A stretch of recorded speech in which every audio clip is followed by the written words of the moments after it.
13. december pre krátkosť dňa a dĺžku noci bol považovaný za najstrašidelnejší deň v roku, a to najmä kvôli duchom. Ženy, ale i muži sa odievali do bieleho a pomocou húsacích pier vymetali kúty domácností od zlých síl.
Jedna povera vraví o drevenom stolčeku.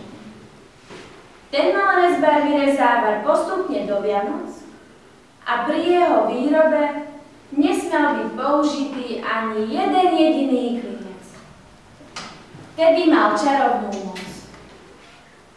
Na Štedrý deň, počas polnočnej omše, si mal rezbár sadnúť na stolček a okolo oltára uvidel tancovať všetky strigy z dediny. Hneď na to mal vzať stolček a utekať domov, aby ho strigy nechytili. Pred zlom a čarodejnicami a bosorkami sa dedinčania chránili jedením cesnaku a cibule. Dom kropili svetenou vodou. Veď kedysi sa aj vravelo, že od Lucie do Vianoc každá noc má svoju moc.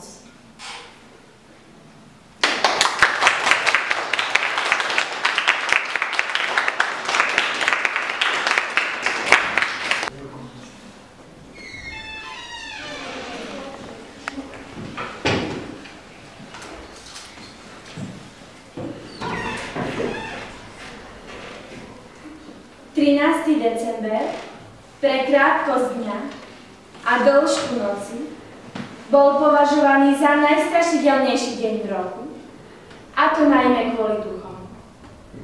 Ženy, ale i muži sa odievali do bieleho a pomocou húsacích pier vymetali kúty domácností od zlých síl.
V minulosti sa sviatok Lucie spájal včera. Jedna povera vraví o drevenom stolčeku. Ten mal rezbar vyrezávať postupne do Vianoc a pri jeho výrobe nesmel byť použitý ani jeden jediný klinec. Vtedy mal čarovnú moc. Na štedrý deň, počas polnočnej omše, si mal rezbár na stolček sadnúť a okolo oltára uvidel tancovať všetky bosorky z dediny. Hneď na to mal vzať stolček a utekať domov, aby ho strigy nechytili. Pred zlom a bosorkami sa kedysi dedinčania chránili jedením cesnaku a cibule a kúty domácností kropili svetenou vodou. Veď kedysi sa aj vravelo, že od Lucie do Vianoc každá noc má svoju noc.